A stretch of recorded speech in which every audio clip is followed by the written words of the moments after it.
c'était donc à la fois de faire un petit livre politique, mais tout autant de faire un livre qui soit excitant et intriguant, et en même temps caustique.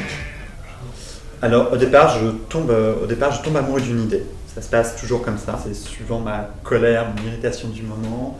C'est lié à l'actualité, c'est lié à ce qui arrive à mes proches, à mes amis. Très rapidement, mon esprit essaie de transformer cette irritation, cette colère en futur objet littéraire. Et la charité des pauvres à l'égard des riches, c'est une idée que j'ai eue il y a 3 ans.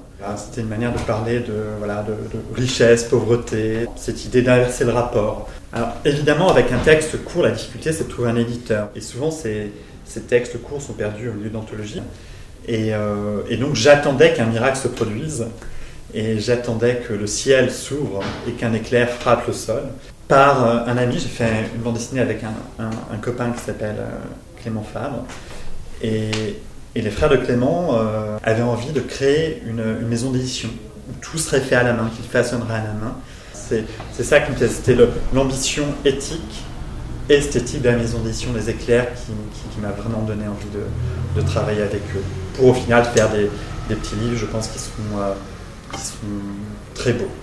Alors, propos, l'ambition des Éclairs, de la maison d'édition des Éclairs, c'est de chaque fois faire travailler un écrivain et un dessinateur. Pour ce projet-là, ça me semblait bien de proposer à Quentin Faucompré, avec qui j'ai déjà fait un livre, parce que je pense que l'aspect politique, barré, paradoxal, c'est quelque chose qui pouvait plaire à Quentin et qu'il pourrait avoir des idées de dessin par rapport à ce sujet-là. Que principalement, je fais des romans où je suis seul pendant des mois, enfin plus ou moins seul, et de temps en temps, c'est vachement agréable de travailler avec un artiste qui est dans un art un peu différent. Ça me plaît bien.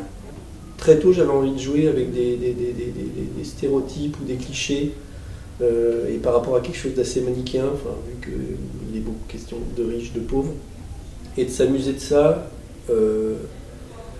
quitte à déjouer en fait certains codes ultra récurrents, justement le riche un peu gros, le pauvre pas gros, etc.